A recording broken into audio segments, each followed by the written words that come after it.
उदग आई उदच्या प्रचंड गजरात खडकलाट येथील भाविक सौंदत्तीला रवाना। 10 दिवसाची यात्रा, हजारो भाविक पायी चालत, शेकडो बैलगाड्यांचा सहभाग।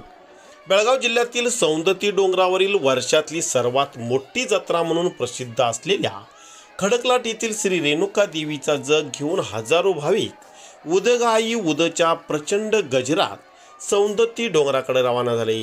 यामध्ये सुमारे 1200 भाविक पायी चालत तर 55 बैलजोड्या, 2 घोडागाड्या, ट्रॅक्टर, टाटा यस आदींसह हजारो भाविक सौंदत्तीला रवाना झाले। यामुळे वातावरण भक्तिमय बनले होते। प्रारंभी येथील श्री रेणुका मंदिरामध्ये श्री रेणुका देवीची महाअभिषेक घालून विधिवत पूजा अर्चा करण्यात आली। यानंतर चौरीवाले, दिवटीवाले, देवदाशींच्या उपस्थितीत हजारो भाविक उदग आई उदचा प्रचंड गजरात रेणुका देवीच्या जगाला चौरी अर्पण करत आणि लाखो रुपयांची कापूर जाळत देवीचे जग मंदिरापासून ते आमराईपर्यंत मिरवणुकीने नेण्यात आले। बँड वादन आणि हलगीच्या निनादात वातावरण भक्तिमय बनले होते। श्री रेणुका यात्रा कमिटीचे पदाधिकारी, देणगीदार, ग्रामस्थ व भाविक भक्तांच्या जनसागरात मिरवणूक सुमारे 3 तास चालली। या 3 तासामध्ये हजारो भाविकांनी देवदर्शन घेतले। येथील गाव कामगार पाटील बाळासाहेब पाटील व तात्यासाहेब पाटील यांच्या वाड्यामध्ये जाऊन देवीची विधिवत पूजा अर्चा करून ओटी भरण्यात आली। यानंतर आमराईमध्ये देवीची पूजा करण्यात आली आणि देवीचे जग सौंदत्ती डोंगराकडे रवाना झाले। दुपारी 2 वाजता चिंचणी येथे सर्व बैलगाडीवाले, घोडागाडी, ट्रॅक्टर, टाटा यस व पायी चालत जाणारे भाविक भक्त जमले व तेथून पुढे सौंदत्तीकडे जग घेऊन रवाना झाले। चिक्कोडीमध्ये खडकलाट येथील माहेरवाशीय महिलांच्याकडून विविध ठिकाणी देवीचे विधिवत पूजा अर्चा करून ओटी भरण्यात आली। अनेक ठिकाणी भाविकांच्याकडून शरबत, पाणी व इतर पेय भाविकांना देऊन शुभेच्छा देण्यात आल्या। सायंकाळी उंबराणी घाटामध्ये अत्यंत सुंदर असे नयनरम्य दृश्य पाहण्यास मिळाले।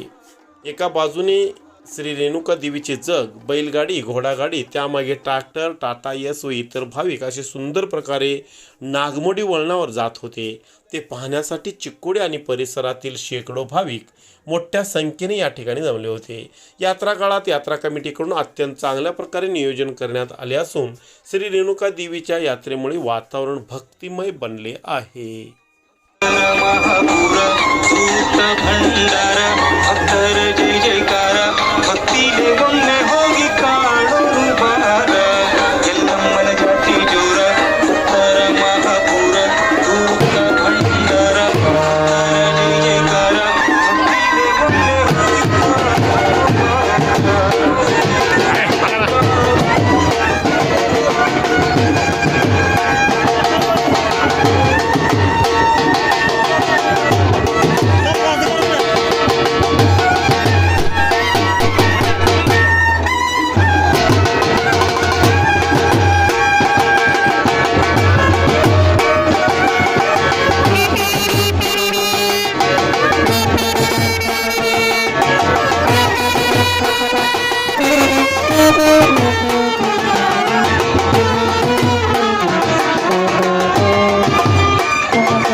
इथं काय बघणार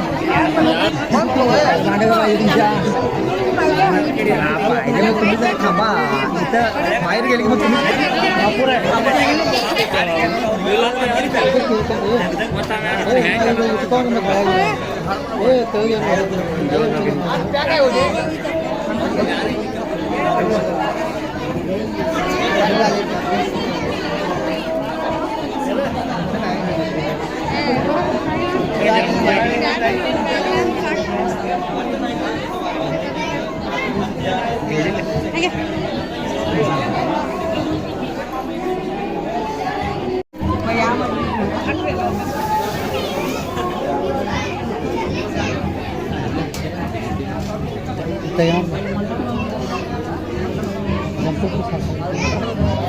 छत्रपती शासन